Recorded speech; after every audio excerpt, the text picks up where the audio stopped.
everyone. Welcome again to the Mobile Suit Roundtable. I, of course, am your host, Ironcaster. Wow, I feel like I'm talking really soft here.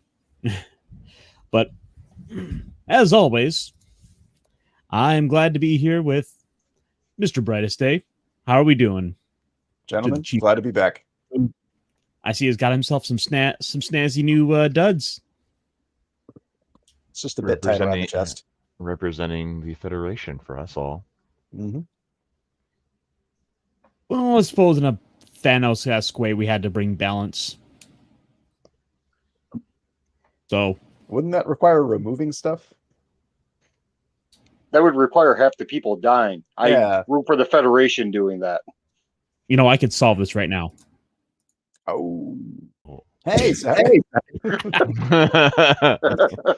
Well, and if we have to take people from the Federation, you'd have to take people from the Zeons. That's just equal balance right there. Do we really? No. It's just Get rid of the two guys without cameras. Come on. This is a good dichotomy we got going here. This is nice. Yeah. Very nice. Yeah, I've got my evil bunny ears behind me. But then you wouldn't have any intelligence about what's going on in the bigger world. Yeah. You know, speaking of intelligence, welcome back, Chris, the resident intelligence officer of the Ironcaster HQ. Hello, everyone. How's it been going? Oh, not too bad. Jace and we just did our second episode of Tales from the Jedi Archives about the early days of the Star Wars galaxy prior to the Republic and before the Jedi. We just went over the comic Force Storm. Nice. It's been a while since I've gone through those. Yeah, it's a bit rusty, and so it's something that we're still working on. So improvements will be made. Oh, that's what you can always hope for. Just do better than you did last time. Mm-hmm. Speaking of improvements, the agent is back. This is Agent Decibel. I'm assignment. Assignment, eh? What did you assign him? That information's classified. It's probably better that way. If I have to tell you, I have to shoot you. I could just shoot you anyway. That would be fun. But then I'd have to have a reason. Unless I shot you, which you're the witness, which would actually solve the problem. So shooting you is kind of like, yeah, it's a good idea. We'll have to get back to that. But I also want to point out that if you're going to start doing that, you're probably going to have to start filing out some paperwork on that, and that may not be fun for you. Shoot the person filing. I shoot the person ordering the paperwork. The intelligence community does not like to have our information overly complicated. Thank you very much. I would think you as the intelligence officer would want the paperwork more than anyone. Yeah.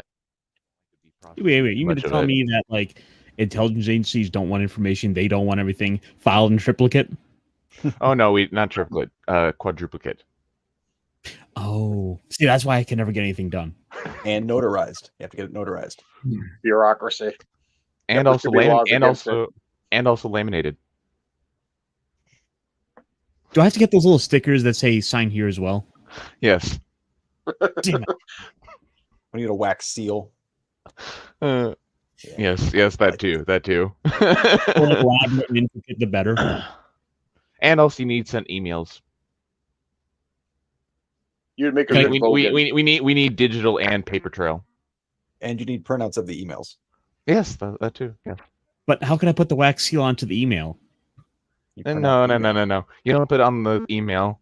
You put it on the paper. Get it right. Jeez. Oh. There is a digital wax seal though. You see why shooting people is a much better answer? Just solve this whole thing. Yes, then the intelligence agency has to clean up after you.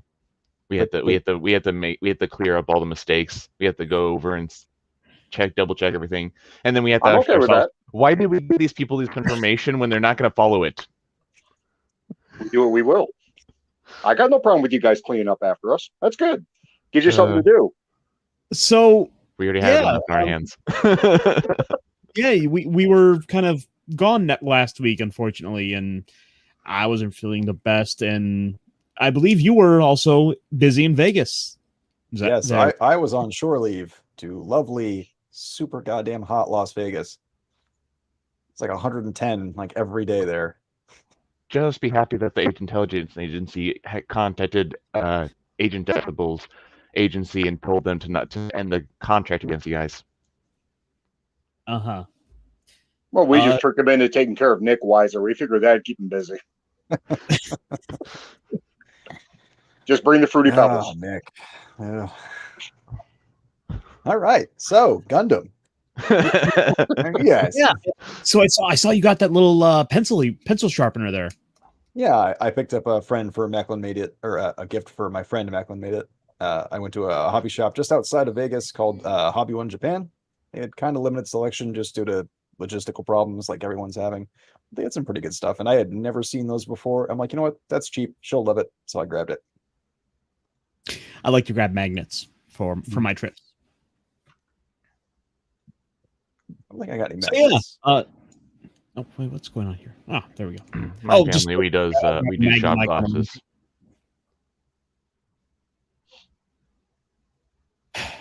So this week, this week we're going back to the Gundam, and as always, we have Brightest Day covering the episode to go over the brief summary, and we will pause every so often to discuss the episode and accept questions. Before we start real quick, I just want to take a moment to say hello to a couple people in the chat, such as the Nerdporio Lifeform. Always a pleasure. Of course, myself. Not that I favor myself or anything, but oh, whoops! I'm sorry, I clicked on the wrong name. I of course meant to say greet the LDG.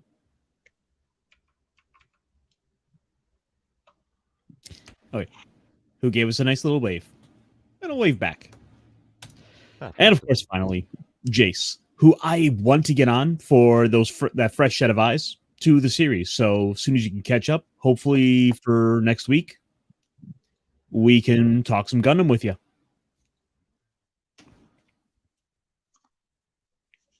Okay. Yep. So I think we're ready to go ahead and start. So let me pull this up, and we are coming home. Yes, sir. As Ironcaster just mentioned, this is episode 13, Coming Home. We begin with the crew of the White Base relaxing on the beach, except for Amuro, who has left in the core fighter to go visit his mother. Amuro makes it to his hometown and heads to his old home, shocked to find it filled with drunk Federation soldiers in the middle of a party. They claim that the house was abandoned, and looking around, Amuro doesn't find anyone else there. Amuro thinks back to when he left to space with his father, and his mother stayed behind, but is brought back to reality by one of the drunk soldiers. Amuro runs out and comes along a Federation soldier stealing an apple from a woman's cart. He tries to stop them, but they wind up overpowering him.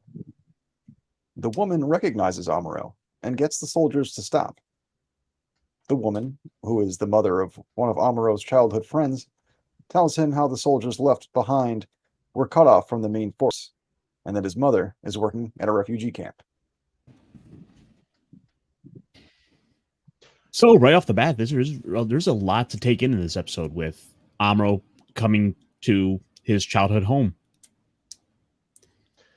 Yeah, Oh, and this speaks volumes, doesn't it? Mm-hmm. The quality hey, I and mean, discipline of the when Federation, a piece of crap mom. That's beautiful. Really, really sets your heart towards the Federation.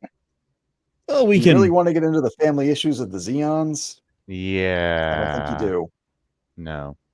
Oh, yeah. The Xeon family issues. Oh, that's a whole other thing. But this episode, we're talking about Mommy Dearest. Plus also, these troops are guerrilla fighters who are stuck behind enemy lines. Mm-hmm. So that gives them an opportunity to become the bot degenerate. No, not at all. They should have kept. They should be disciplined. One at a with time, guys. Amuro's mother when we Should be. actually get to her. But for now, we could see that, yeah, the Federation itself isn't setting their best.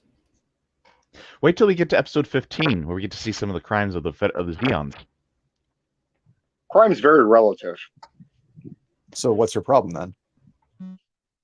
Oh, I'm looking at the Federation soldiers, a complete lack of discipline, terrorizing the populace. Okay, these guys are supposed to be, this is Earth. They're supposed to be protecting people. Says the group that is trying to use fear and terror and dropping a colony on Earth to get what they want. Fear gets the job done. If these guys were afraid, and these people are using the fear to get people in line. And then you got Mimi Dearest, who's too worried about her own comfort. We haven't even gotten there yet. We haven't even gotten there yet. Oh, I got nice things to say about her.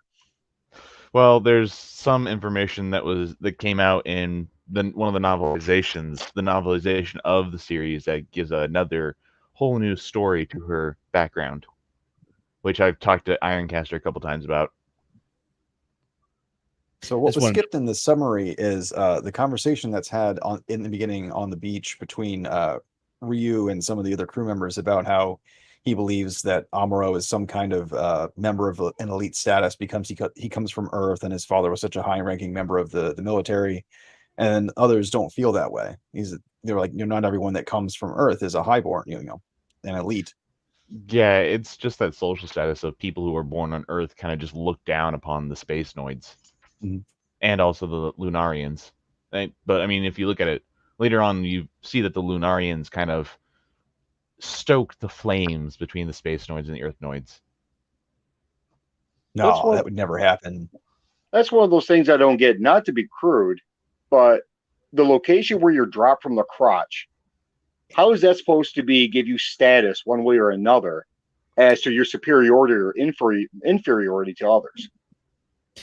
Well, society. It's genetic lottery. It's tribalism in a nutshell. I mean, look at all the problems that we have today. Mm-hmm. All right, so I'll continue on for a little bit. 2 Luggans fly over White Base, and Ryu takes out to take care of them in the core fighter. He is successful in destroying one and pursues the other. In his own core fighter, Amuro lands near the refugee camp and is met there by several men who warn him to hide the fighter before the Zeon find him.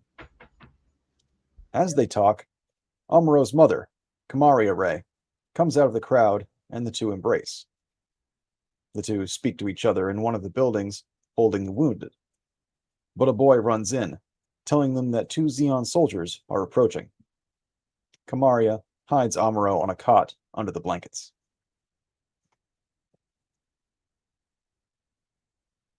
Ryu hits the remaining Luggan, but it gets away. And the core fighter is losing fuel, so he's unable to chase them. Bright decides to page Amuro, using, literally a pager. Mm-hmm. Back at the camp, the soldiers try to get information about the fighter they heard landed nearby. They finally give up and are ready to leave when they hear the beeping from Amuro's pager. They rip Kamaria away, wanting to see him, when Amuro fires his gun from under the covers, hitting one of the soldiers in the stomach. The other soldier runs away at the sight of Amuro's pistol, and Amuro gives chase, firing all the rounds left in his magazine. Kamaria tells Amuro that he's grown so wild, she doesn't even know him. He shouts angrily at her, believing that she doesn't love him, and breaks away. Kamaria says he wasn't raised to be such a violent boy. As he runs off to get the core fighter, she shouts that she's ashamed to call him her son. There's a lot to take in just this one little bit here of the episode. Talk about a woman disconnected from reality.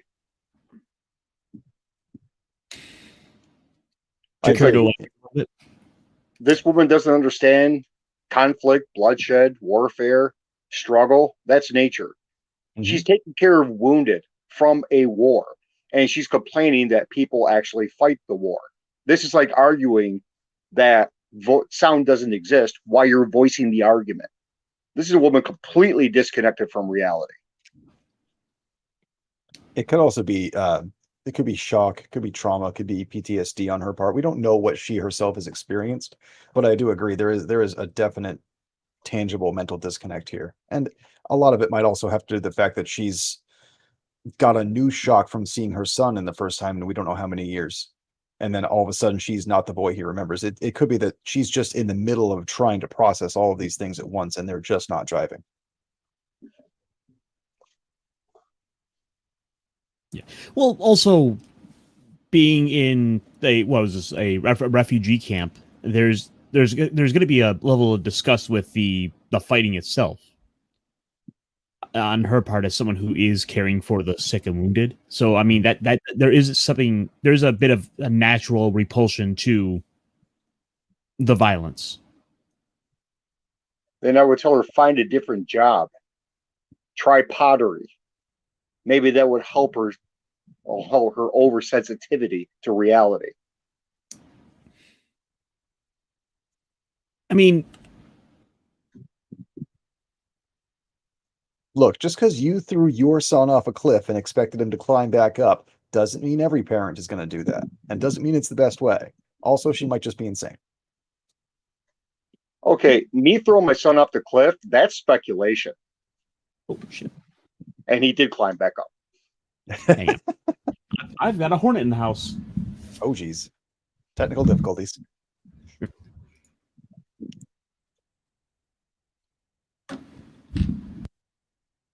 So yeah, I think that's the crux of this, at least half of this episode, because this episode is split into two very distinct halves. Again, for being 20 minutes, and this first one is definitely this bittersweet,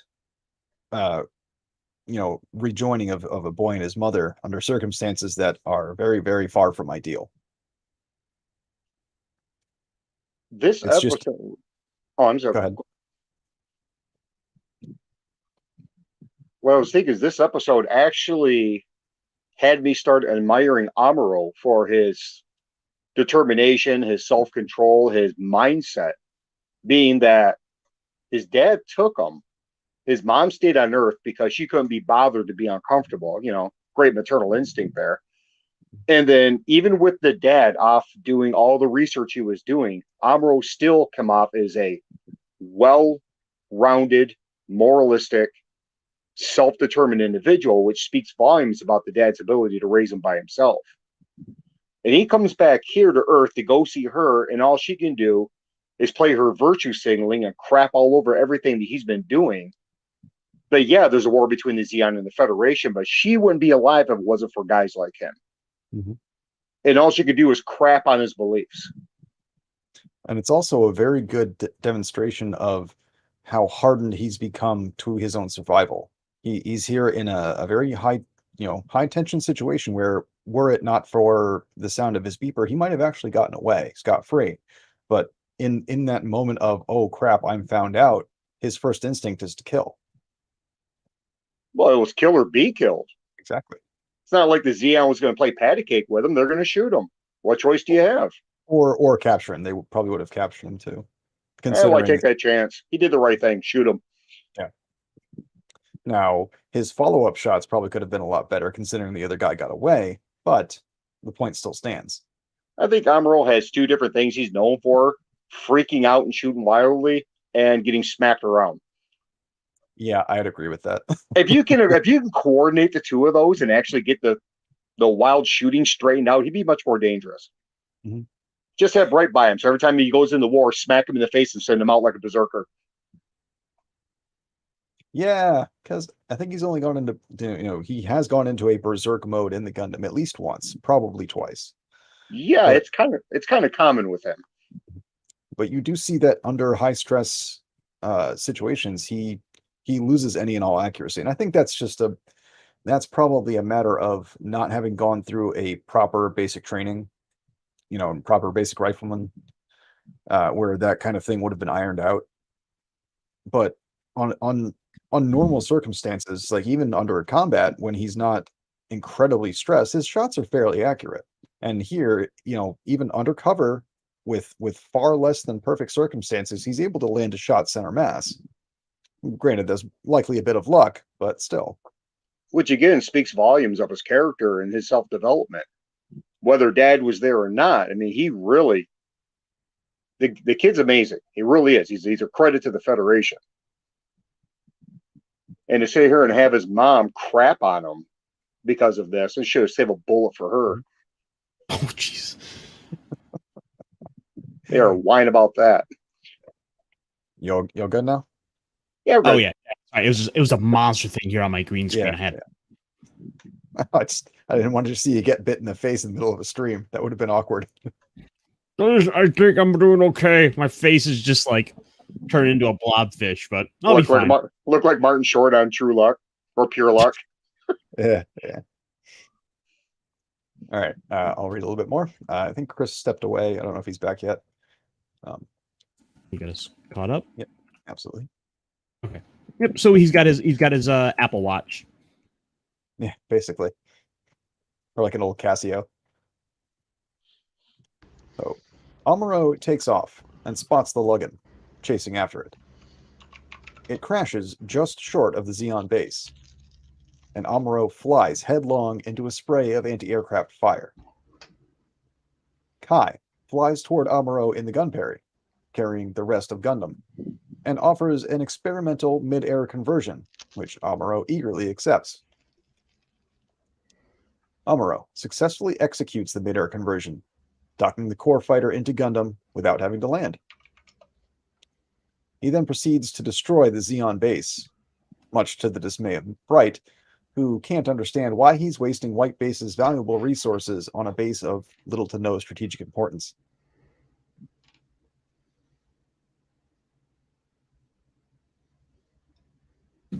So, gotta get through here real quick. Did you get past this with your notes, with the actual base destruction? Yeah, it was kind of summarized really quickly. This was not a very detailed combat scene. It's kind of one-sided. Very one-sided, but it is a great sight to behold. Mm-hmm.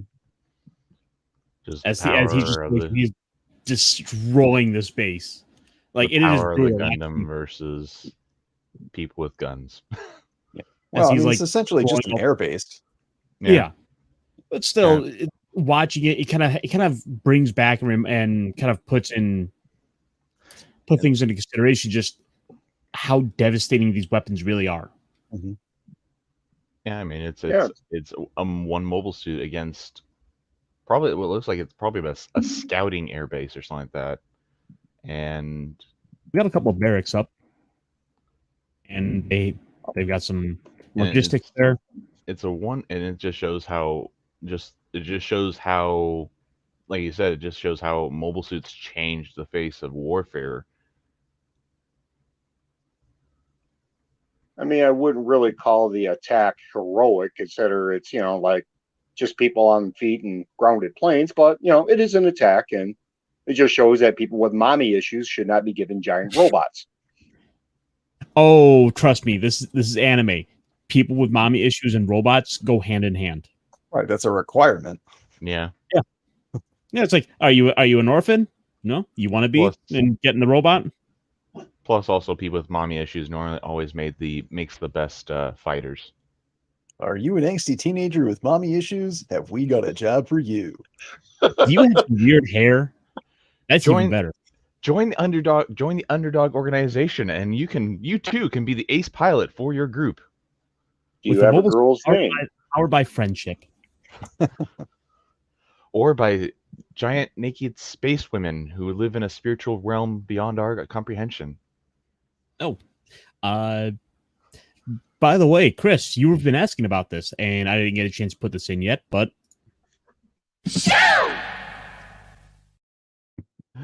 Nice.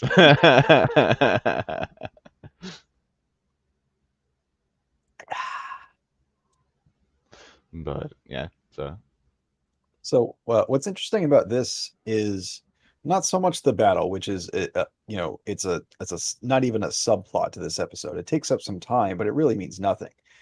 And that's called to attention by Bright, who very much gets on everyone's case about everything that just happened. It's like, you guys wasted valuable ammunition. You did an experimental procedure in full view of the enemy under anti-aircraft fire for literally nothing. You wasted so much time and resources on a base that would have meant nothing to capture or destroy. I mean, these people are still children, or still young, are still teenagers mostly. So I mean, they're doing stupid things like showing off, just like any other teenager would do. But it's also a war, and they cannot afford to have that sort of thing go on. That's why Bright comes in as I think at the time he's like 20 something. He's like in his early 20s, so Bright was about 19, 20 years old. Yeah. So I mean, he is acting as the surrogate father for everyone, and he needs to say, "This is stupid. What were you thinking?" Yep, and that's one of those things that this episode does hit on by the end of it. That we can talk a little bit more about that when we get there, which is kind of one of those things of a Bright winds up acting as a father. But yeah, I think we're ready to go on. So there's not actually much left. After that, after the battle, the battle, we'll call it. Yeah. Amuro reunites with his mother, and Kamaria kind of lays into him again about, you're the man he's become and how she didn't raise him this way. But Bright steps in and tells Kamaria just how important Amuro is to them and the Federation as a whole. And, through this experimental maneuver and other things that he's done, that he's saved their lives many, many, many times. He explains that, Amuro's a wonderful boy, despite what she claims. And then as the white base flies off, Kamaria cries over Amuro, kind of finally realizing what he's become. He's not your little boy anymore. The thing I liked about that scene, which struck me, was that Bright come out and defended Amuro to her, and she still couldn't get through her thick skull exactly what he had been sacrificing. Because, her being a crappy mother, she wouldn't understand sacrifice anyway. But when they actually left, they both did a military about face, which I think was a good symbolizing, this is the choice we made. This is the life we live, whether you understand it or not. So she can stay there underground, cry her little virtue signaling eyes out for the driver of the car, screw her, leave her there. She ends up as fodder, the world will be a better place. I mean, it seems to me like the mother here, she's Kamaria. She is representing a certain point of view that doesn't want to fight. They just want to be left alone. They're willing to do anything to just live in their little world, and to the point of even probably giving up her own son. And even though it breaks her heart, she won't do anything about it. There's a naivety to it that she basically tried to hide away from the real world and just kind of try to keep her life on Earth, try to prevent the world from moving around her, and it cost her. She lost her marriage, husband, she lost her son, and here she is now seeing the price she had to pay for that. But also, and I feel like it's something she probably won't realize, her decision, Amuro paid the price for that. Mm-hmm. And I mean, if anyone ever picks up the novel, they do catch a little bit of information, like I mentioned to Ironcaster, is in the novel, it talks about how her choice to stay on Earth wasn't just because she couldn't live in space. It was because she had a lover. Oh, classic. She was cheating behind her husband's back. That just builds on her character. Yeah. Well, so that's hardly uncommon, both in military life and in hard-pressed, scientific guys with professional fields. That's incredibly common. Yeah. Not that So it's what- right. It's just common. I wonder if Yeah. she would have had it the. very much see it. I mean, Temray, he does come off very much as someone who is obsessed about his work and about his job. And so, I mean, I can sadly that does it does create a opening for uh infidelity to arise. And so and the only person here that pays the price for both of the parents' sin is the child, which is Amuro. So I mean, he unfortunately grows up in a very troublesome home. I want to point out real quick, IRC Life here, who, hello there, hail, says nothing grows people up faster than combat, which we've definitely seen with Amuro. He may not like the life he has to live, but he's taken to it, and it's saved many of his friends. I think the best way I've heard it phrased was actually from Star Trek: The Next Generation. There's a scene where O'Brien was talking to a Cardassian at 10 Forward. And O'Brien had served with his captain against the Cardassians.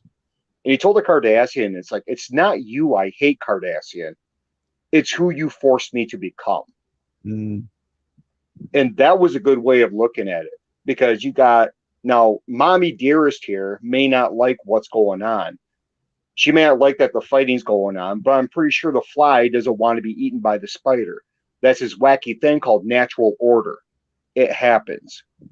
She's in a universe where there is conflict. If she refuses to acknowledge that, that's on her. And considering that her lack of personal character, he's better off without her. Oh, I was saying you're kind of a fan of that whole natural order. Yeah, a little bit. I tell you, what woman would be good for Amuro would be Frau. This is a woman that compliments him. She's there for him. She tries to make sure he eats. She's trying to make sure that he's taken care of. She understands, there's conflict. She doesn't like it either. But she supports him because he goes out and risk his life to keep her safe. Well, even in earlier episodes, she tells Amuro, if you're not willing to fight, I will. I cannot respect a man that is not willing to fight. But Frau is a bit too much of a tries to act a bit too much like a mother to Amuro. So I mean that doesn't seem appropriate in a manner. She's probably doing it she's more because he doesn't have one. She's more of a sister figure to him, really. And I think a lot of that falls into the fact that she, in her own capacity, has a job to do on the White Base, even though it's not combat related, and is largely the caregiver for the group of orphans that constantly follow her around. So most of the time, she's in this mothering role because Amuro is out doing what he needs to do in his service role. So it might be hard for her as a young child still to break out of that when she sees him outside of that role. She might just constantly be in that mode. And if Ironcaster wants to go ahead a couple images, she is even in the background as Amuro and Bright are talking to her. Yep, right there. She's always there. She's always there for him. So something that Mommy Dearster could have picked up on, but she's too busy worrying about herself. Screw her. Leave her there. This is the first time that that Kamaria is even seeing this. Is seeing her son, this whole crew that is Amuro's extended family. I mean, they probably. I mean, for first of all, I would very much doubt that Frau and her even exchanged words. Just saw each other. That's about it. Right. I mean, it's hard to say if those two would have ever met, considering that Frau lives on the colony. The colony's been around 80 years, so it's very unlikely that those two had ever met. That'd be an interesting conversation. Well, I mean, as I'm doing this little background of the UC timeline, the first colony was finished constructed, Shangri-La, which was in one of the colonies of Side 1, was first ended constructioning about UC 001, or UC 0001, UC 002. So So back to Amuro's, reconciling with his mother. It's weird, this journey that he goes through from getting out of the colony in the first place via the combat to having this mission to find his mother and find this not conclusion, this it's the word I'm looking for. Yeah. Anyway, he has an idea of what it's going to be like when he see closure. Thank you. I don't know why I couldn't think of that. He has this idea of what it's going to be like when he sees this mother, and at the end of it, when he finds out what she actually is, he gets his closure, just not in the way he intended. And I think it's her being the way that she is necessary for him to grow as a person past this point. This is a loose end for him that's being tied up one way or the other. I will note that so in the previous episode we had Amuro and the White Base bumping into Rumbarall and his crew. Well, in the movie, because the Islena event never happened, they moved this episode before that. So Amuro sees his mother, has that experience, and then he meets Rumbarall and his crew. So the little shell shock like event that Amuro is facing in that moment was because of what happened in this event. He's getting flashbacks of how his mother looked at him as he was killing the Zeon soldier from underneath the blankets. That's an interesting little twist on it, in a way that I'd say that probably does make more. I mean, both can work for the sake of that scene, but to have it to kind of to use the mother like that, I think is far more effective. Yeah, I mean, just like that thought of my mother looked at me like I was a murderer. What have I become? Going through his head. Right. Agreed. I think that's a good substitute. Again, it's a credit to how well they were able to compress this series down into those movies and pick out what was unnecessary, both from the studio interference side and from a story perspective. How well they were able to. Sorry about that. I had a little feedback pop in. Okay. I didn't. Agent, did you finish? No, actually, I was waiting for you to finish before I spoke my mind. Okay. I think this is a good analogy of how it's kind of going off a little bit on a tangent with this one. How a woman in your life can either be a blessing or a curse. You look at the different women throughout the series that we've seen so far. We've seen Rumbarall's woman, extremely supportive. I mean, telling them, hey, I'll see you when you get back, right? That kind of motivation you need. You look at Frau, the way she's always there for Amuro. Yeah, she is a bit motherly, and he's too young to appreciate that kind of level of care because he wants his real mom, which turns out to be a useless turd, but she's still there for him. Then you get destructive women like Garma's useless turd that he was with, who is actually willing, encouraging him to leave everything he was supposed to believe in and fight for. She died, world's a better place. And then you got this lady here. She's trying to regress him to a point where he would be useless to the Federation. I mean, I understand Amuro doesn't want to do this. I got that. And it's it's rough that he got sucked into this. If he were to join her, how many Federation lives would be sacrificed because this lady can't get her act together? Well, if him back to that child. If Amuro did decide to stick with his mother and return to civilian life, the entire shape of the war would have been drastically altered, because the whole reason why Zeon lost so much is because they decided to not just not just that they didn't have as much resources as the Federation did, but they also sent some of their best pilots after the white base, seeing them as a major threat. Now, had Amro decided to stay with the mom, who's going to pilot the Gundam? Who's going to be able to go out there and do the things that he's done, especially when Char shows back up? It would have changed the course of the Universal Century. Now, Amuro, grand respect for this kid. He's sacrificing pleasure and happiness to protect others, while the mom he's sacrificing his childhood. Yeah, and the mom is willing to sacrifice the entire Federation for her personal comfort. She's weak. Cut her off. Well, I would also point out that she doesn't necessarily know the importance that he has to the grander scale of the fight. He doesn't realize that Amuro is on the front lines fighting. And I mean, Amuro and the White Base crew, they don't know how important they are to the war effort. They don't know exactly that they are going to be facing some of Zeon's best pilots, and that it would eventually hinder the Zeon war effort.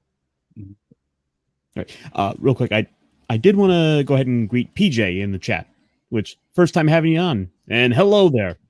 But also, I want to greet Fenrir, who managed to show up. What's up, buddy? Hello, my Gundam lads. Welcome. Sorry for the tardiness. I'm building a shelf. Sorry for the tardiness. You're building a shelf for the TARDIS? I believe it. No, I'm building a shelf for my books, which ironically are for my Doctor Who books. So, but this is in the TARDIS, right? Is this Pretty a bookshelf? much, yeah. But Yeah, so I'm glad to see you made it. Did you get a chance to catch the episode? Yeah, I saw some parts. Yeah, I've been having a lot of. I saw the episode. Let's just go. What did you think of it with his mother? That's the big part of this episode, and we were really getting into this. So I was glad to see you were able to make it.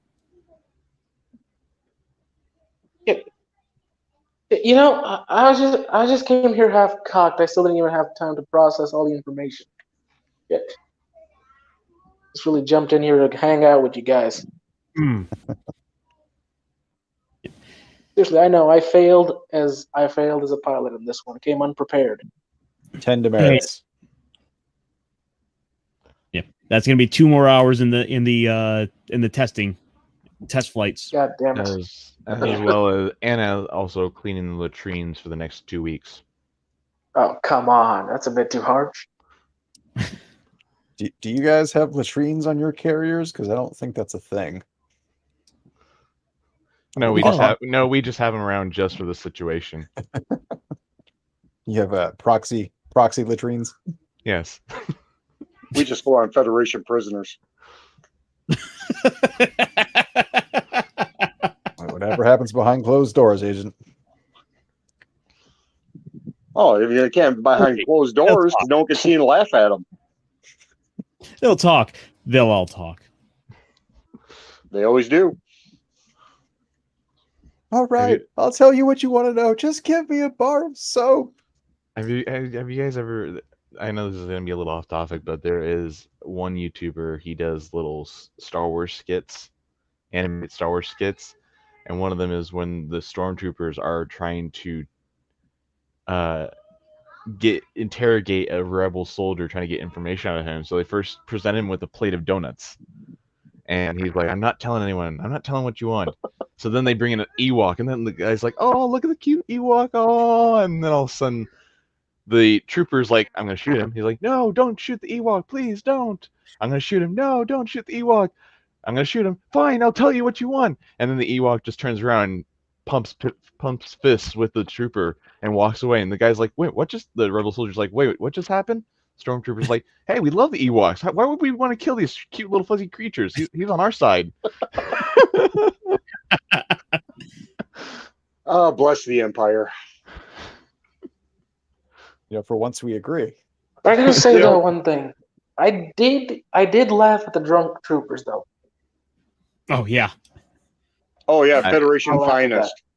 It just shows what happens when Yeah. troops are cut off from command, being stuck behind, Yep, well, you enemy know, They lines. just took the house like that. And that is an actual thing. Sometimes soldiers take houses and territories they're in when they're abandoned. That is an actual thing. Oh yeah. And this show is just great when it comes to war. The troops did just mention that. I mean, the house was abandoned, so Mhm.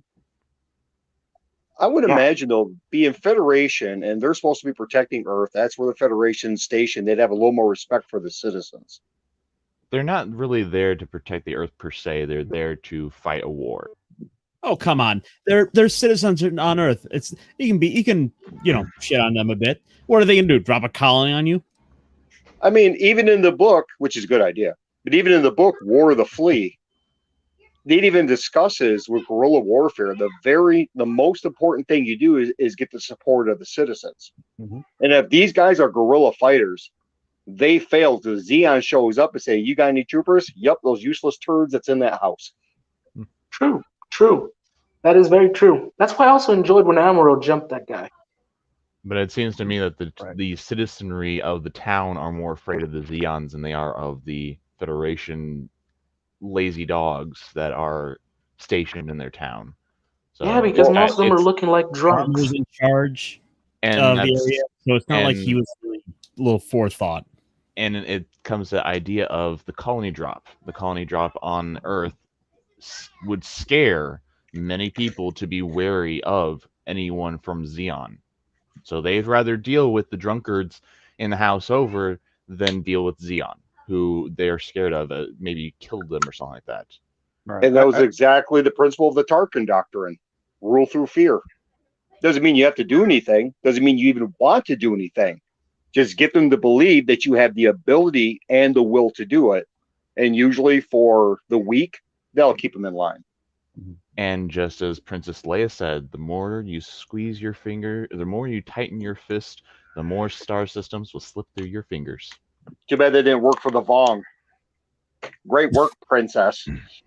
Useless. So, okay, That's all. my I mean, mind's starting last to time process the I checked, information a lot better.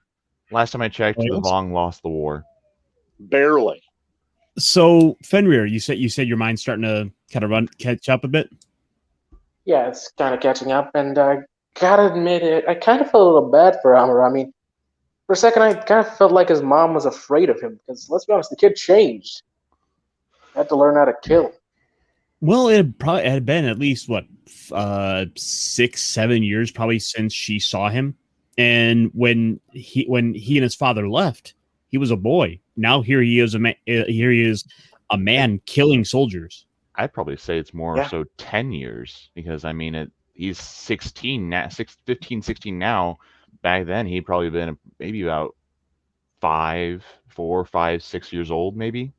You might be right, just based on Point still stands. He went from being a naive child to being a grown, mature, hardened adult in whatever the span of time is. Yeah.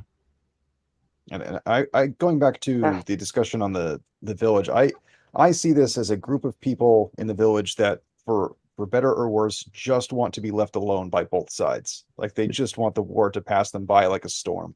They want to duck their heads, fly under the radar, and so you probably might not even see them give up soldiers to the point. I think the only reason we had this scene in the middle of this episode is because Amuro was Kamari's son. If it had been someone else, maybe she might not have bothered to do it. Nope, she would have not. kind of basing on the size of him here. I'd say he's maybe about 7, 8. Maybe. Mm. No, it's I mean, a little what- big. 6. What did she think he was going to do? Come back dressed like that?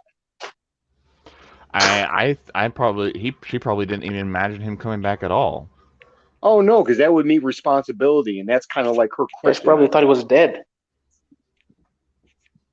See, this is the thing with her being taking care of people and the refugees. She's unwilling to take care of her own kid, but she can take care of these refugees, heal them up, and if they go out, something happens to them. Oh well, that's on them. She had a responsibility to this kid, and she skirted it. And then she has the nerve to give him a bunch of crap because he had to grow up without her. Screw her. Should have saved a bullet. True. I mean, she That is definitely an is image very of true. a irresponsible mother, especially if the whole thing about her being unfaithful to her husband at the time. Yeah, the marriage thing has a thing called fidelity. There's a reason why infidelity is such a crime. But if you're her, hey, do what you want and, abandon everybody, but then I'm going to take the moral high ground when you save my life. What a piece of crap. Yeah, and I'm kind of Do you need a confused. hug agent? Did his parents get divorced or something? Because the way she just let him go like that. Temray is tasked with helping with the construction of the colonies, and so he gets shipped off to Site 7, and Kamara decides to stay behind. She could have followed. She could have followed. Yeah. There are some wives that ship on into military bases their husbands go. She could have followed. That's the thing, is that she chose not to follow, saying that she couldn't survive. Then it's her fucking fault. Exactly. She said that she just couldn't deal with living in space. Some sources say that she had a lover on the side. So that's one thing. Whether that's so it doesn't matter either way. It's her fault. She made the choice of staying behind, and she paid the price of seeing her husband, her son, not being who she thought he would be. But ultimately, it was Amuro who had to suffer. Yeah. Daddy issues aren't enough. Mommy issues have to be something too. I still say kudos to Amuro's father for the job he did. He did a great job. Amuro's a good kid. He's a brave man, good fighter. He's a credit. Oh no, that's not surprising. That's not surprising. Most kids who were raised by a single mother, there's a huge chance they're going to end up being jackasses and criminals. Single father, bigger chances that it's not going to go like that.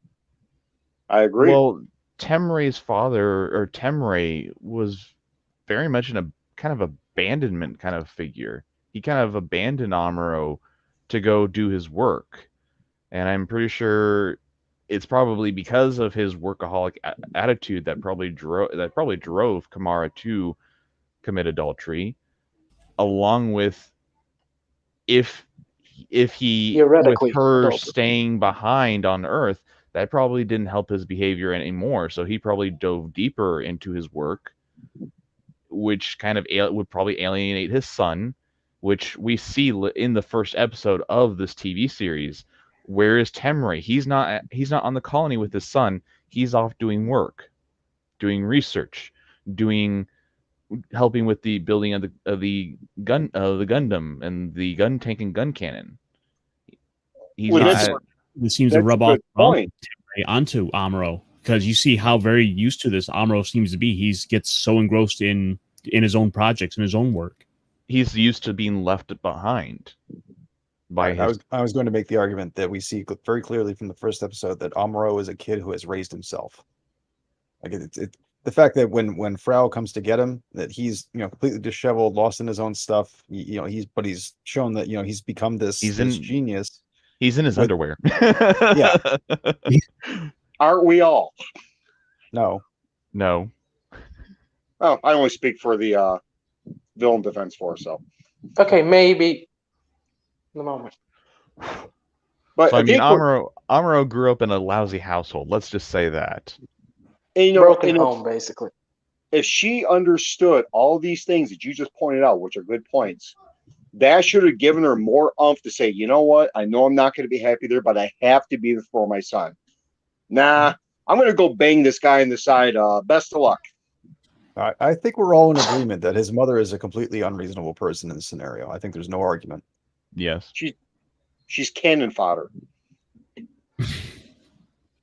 I think that her purpose in this episode also serves to show that change in Amuro, to illustrate that change in Amuro, that he's not this figure from Amuro's past comes back into his life, and they're disturbed at who Amuro has become. It's not the same person. It's this Amuro has changed. Mm-hmm. Well, I'm sure they can all get together and hug each other, sing Kumbaya, and cry to each other. Well, I think speaking of that, this might be a time to start wrapping up. I think so. As we can all. Oh, get come off on. here I just got here, guys. We get sing Kumbaya. Oh, come on. I just got here. You got here a couple minutes ago. You've had some screen time. Yeah. You want Yeah, to but go still, first? I think I earned myself a couple of extra minutes. I'm building something here. Okay. He gets to go first. Hey, go first for what? To the goodbyes? Summarize and rate the episode in your own words. Oh yeah. Let's actually give some final thoughts on the episode. Well, Fenrir? Well, I'm gonna go with 8.5. Oh. Care to elaborate a little bit? Well, I was kind of hoping for some more action-packed stuff, but I did see the final episode's part where they show us what was gonna happen. I was kind of hoping for some more.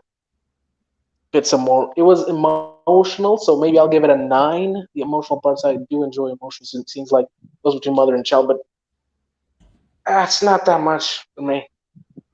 Let's just wait for the next one. Agent, what did you think about the episode overall, and would you like to give it a rating? I will give it a rating of 9.5. I enjoyed this episode because of the fact you got to see the origin of who Amuro really is. What was in the past that helped him develop to become the person that he is. And the fact that he stuck to his guns in the face of that useless turd of a woman and actually decided, I'm going to do what I believe is the right thing, showed volumes, made this agent respect that kid more. Someone's quite passionate. Nice. Well, Chris, what about you?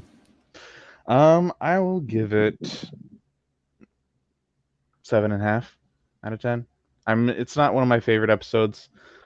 I do enjoy the story. The action was kind of lackluster compared to what we have before, but it's a decent episode. It's not the best, but it's Agreed. It's definitely not the worst.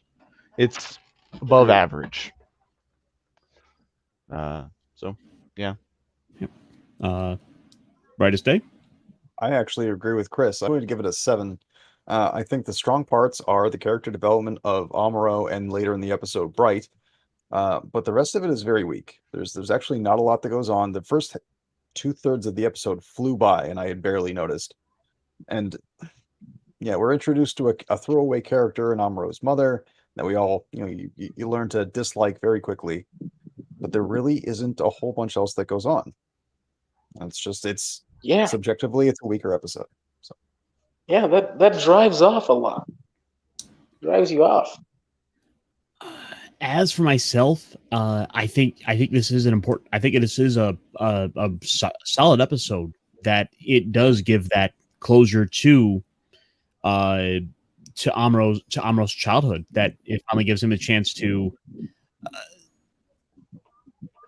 sort of, as we said earlier, to finish that thread. But so I'm gonna have to give this about either 7.5 or 8. I think this is it's not action packed, but it is an important character episode. Character development, which is more than what we get in modern times. The story is always. Yeah, still be grateful. The story is always the important aspect. Yes, and assuming, and it's been a while since I've watched the show, but assuming they can kind of maintain this with Amuro going forward, it's gonna really make this episode really hold up. Well, I mean, without giving too many spoilers, the coming episodes show Amuro's teenage angst coming in a little too much, coming back in force. Mm-hmm. So Bright needs to sort of maintain the levels of that.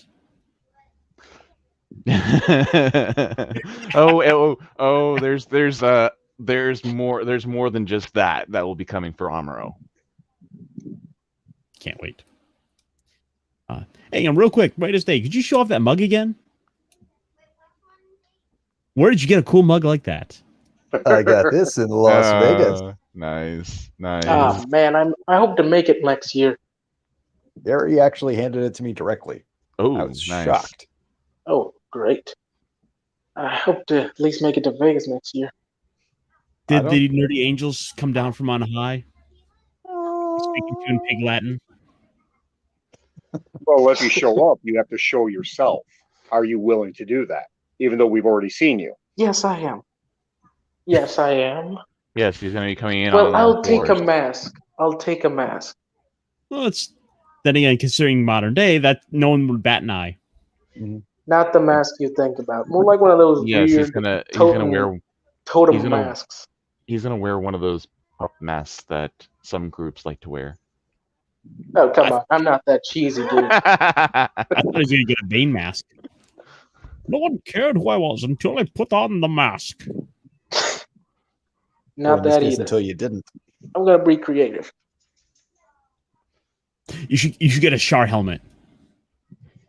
Oh, man. Yeah, that's make probably him look like Cassilia. Screw off.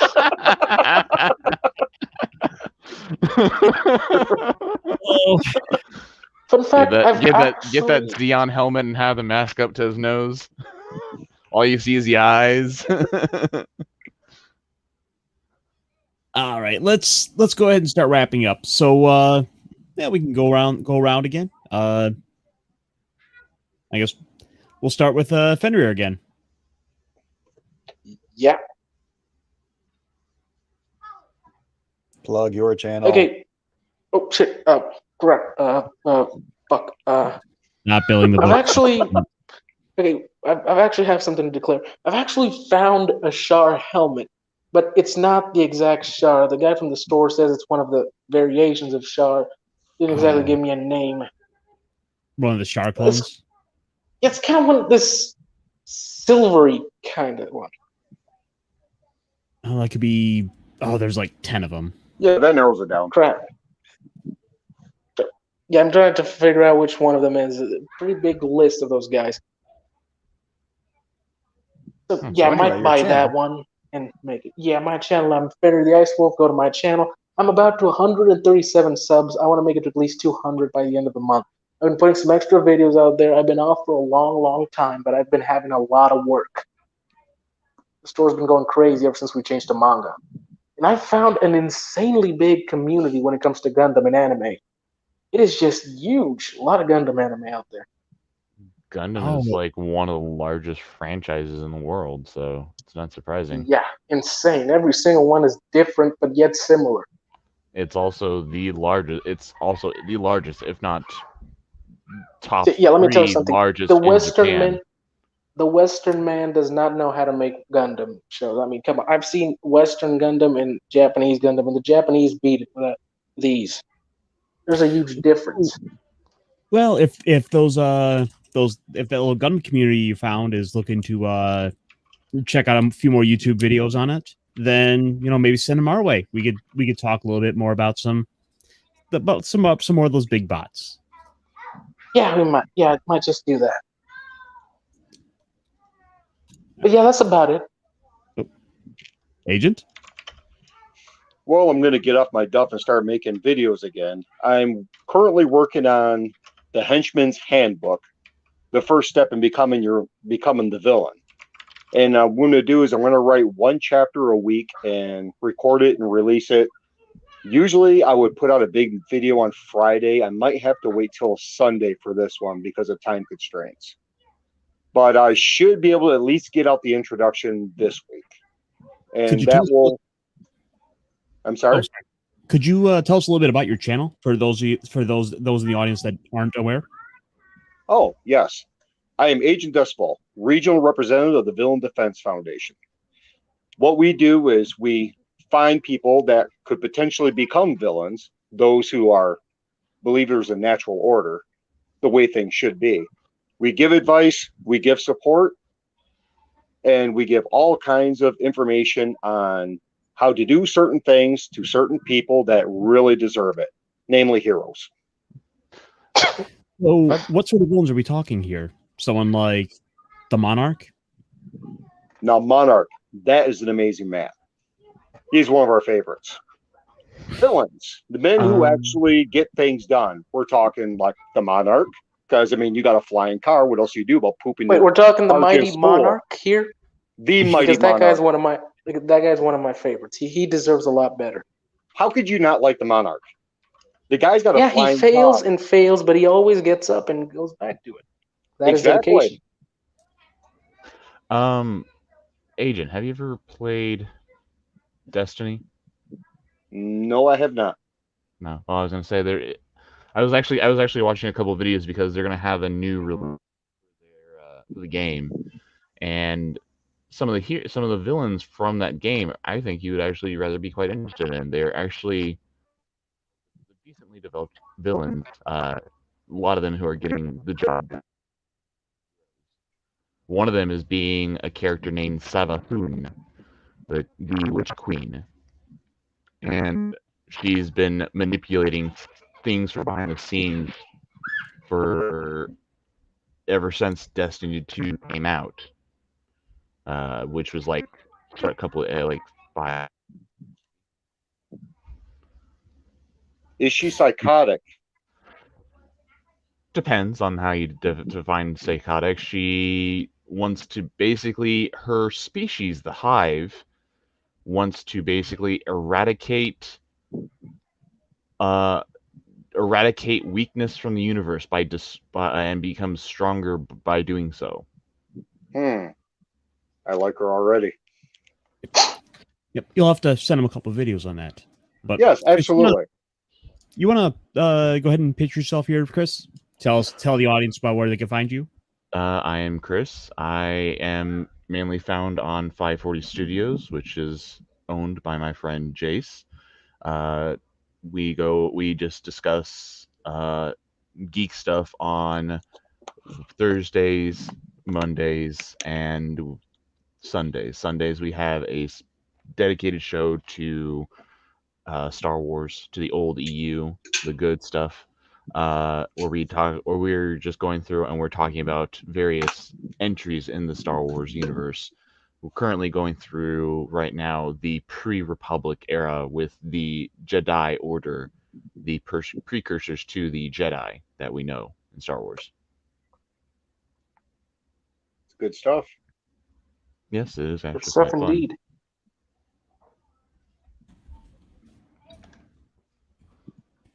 Right.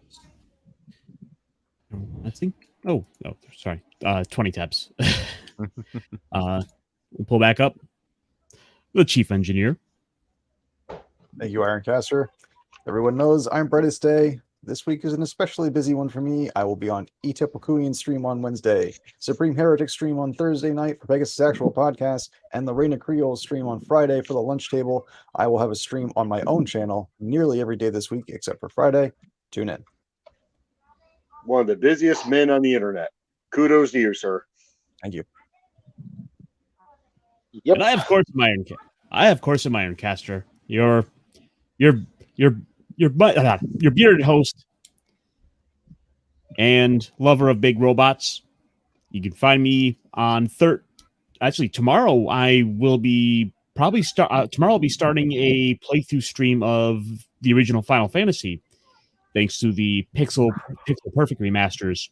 So we'll probably be starting that a little bit, about once a week. And on Thursday, you could find me over on Clobbering Times for the Global Geek Gang. Friday night, you could find me over on Nick Wise's stream for a little comic talk. And on Sunday, you can find me over with the Pop Culture Archivist, where who knows what we'll be talking about this week, but I look forward to finding out. But guys, thank you so much for coming out. This has been a lot of fun. And until next time, take care. Thanks.